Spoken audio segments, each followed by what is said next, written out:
오늘은 선거 유세 마지막 날입니다. 박영선, 오세훈 두 후보 모두 막판 강행군을 펼치고 있는데요. 박 후보는 새벽부터 일명 정의당 노회찬 전 의원의 상징인 6411번 버스에 올랐죠.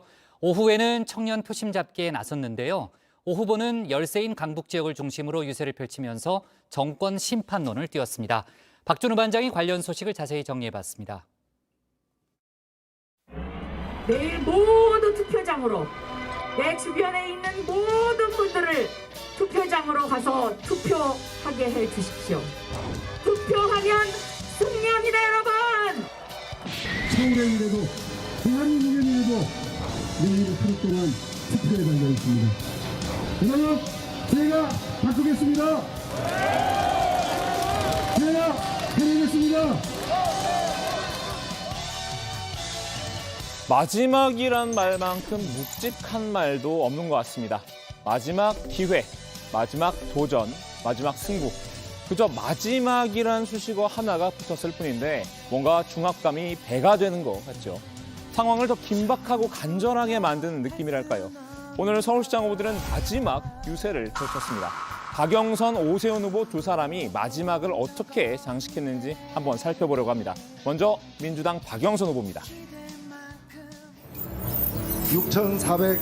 6411번 버스라고 있습니다. 이 버스에 타시는 분들은 새벽 3시에 일어나서 새벽 5시 반이면은 강남의 빌딩에 출근을 해야 되는 분들입니다. 존재하되 그 존재를 우리가 느끼지 못하고 함께 살아가는 분들입니다.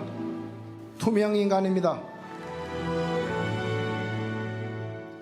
새벽 3시 50분쯤 박영선 후보는 고 노회찬 전 의원의 상징인 6411번 버스에 올랐습니다.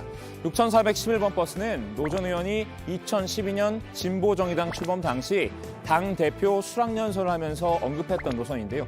그 이후로는 일명 노회찬 버스라고도 불립니다. 서울의 새벽을 깨우는 청소 노동자들이 주로 타는 노선입니다. 저는 오늘 아침 3시 55분에 첫 차가 떠나는 일명 노회찬 버스 6411번을 타고 4월 6일을 시작했습니다. 제 옆자리에 앉으셨던 어머니께서 지난 주말에 딸로부터 4시간 동안 왜 민주당 1번을 찍어야 되는지를 들었다면서 삶이 고단하지만 내일 반드시 투표장에 가서 투표하시겠다고 하셨습니다, 여러분. 박 후보가 마지막 날 6411번 버스에 오른 이유는 뭘까요? 정의당을 포함한 범여권의 지지를 호소하기 위한 의도로 보이는데요.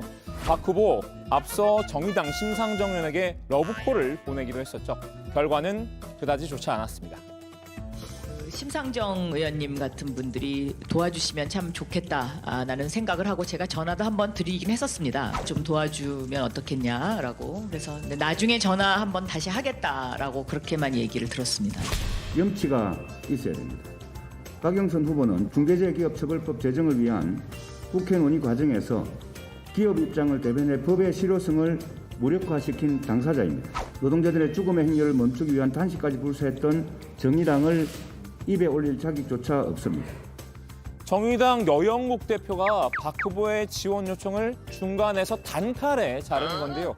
박 후보는 민주당에 섭섭한 부분이 많이 있어서 그러셨을 것이다. 그래서 그렇게 한 거라고 생각한다라고 말했지만요. 서운한 마음도 드러냈습니다. 지난 2014년 얘기를 꺼낸 겁니다. 2014년 730 재보선 당시 노 전 의원은 동작을 야권 단일 후보로 출마했었죠. 당시 상대는 국민의힘 나경원 전 의원이었습니다. 박 후보는 새정치민주연합의 원내대표로서 노 전 의원 지원에 나섰는데요. 부자 정당의 부잣집 딸이냐 아니면 서민과 함께 뒹굴던 우리 노회찬이냐를 결정하는 매우 중요한 선거일이 바로 내일입니다, 여러분. 모두 투표에 참여해 주십시오. 우연히 저 영상도 바로 선거일 전날이었군요. 박 후보는 저 때를 떠올리며 노 의원님이 서울 동작구에 출마하셨을 때도 혼신의 힘을 다해 도와드렸다고 힘주어 말했는데요. 한 표가 아쉬운 상황에서 정의당이 자신의 손을 들어줬으면 하는 바람 때문일 것 같습니다. 이후 박 후보는 서대문구, 은평구, 마포구를 중심으로 유세를 벌였는데요.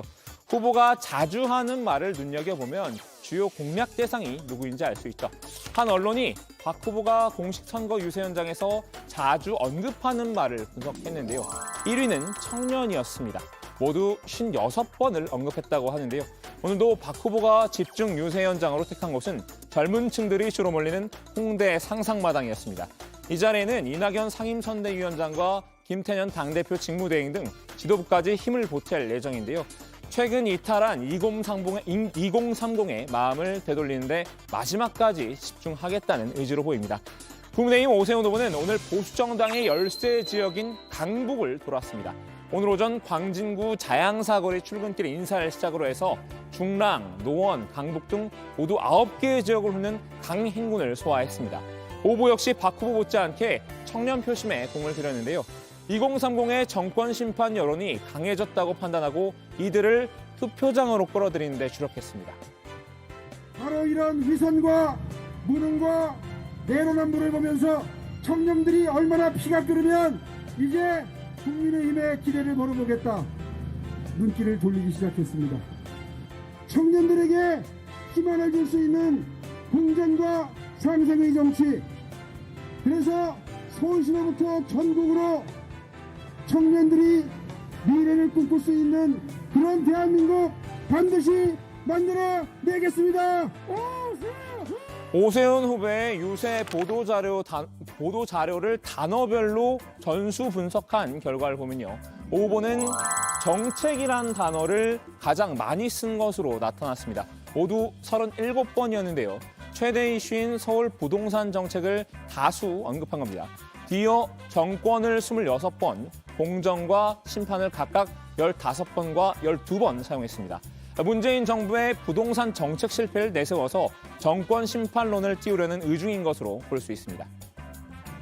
공정과 상생을 얘기하면서 뒤로 하는 행동은 공정을 파괴하고 갑질하고 의석수가 많다고 야당 무시하고 그리고 진실에 반하는 부끄러운 행동하는 거 아니겠습니까? 여러분 어느 정당입니까? 정당 이름이 길어서 헷갈리세요? 더불어민주당 아니에요? 그죠? 오 후보는 저녁 7시부터 신촌역에서 파이널 유세를 시작할 예정인데요. 김종인 비대위원장과 국민의당 안철수 대표, 나경원 중앙선대위 공동부위원장 등이 총출동합니다. 야권 단일화 경쟁 상대였던 안 대표와 나 전 의원까지 다 함께 집중 유세에 나선 건 그 바로 화합 정신을 띄우기 위한 의도일 텐데요. 큰 격려의 박수 부탁드리겠습니다. 안철수! 대한민국 정치는 그동안 분열과 갈등의 정치였습니다. 갈라치기 정치였습니다. 안 후보와 약속한 대로 서울시에 들어가면 서울시 공동경영 멋지게 해내서 대한민국에서도 화합과 통합의 정치가 통할 수 있다는 것을 반드시 보여드리겠습니다. 유세 장소인 신촌 역시 청년층이 주로 활동하는 무대죠. 홍대를 택한 박영선 후보 측에 맞불을 놓으면서 2030의 지지를 호소하겠다는 전략으로 보입니다. 자, 오늘 야당 발제 이렇게 정리합니다. 박영선 청년 정의당 표심 호소, 오세훈 정권 심판론 부각,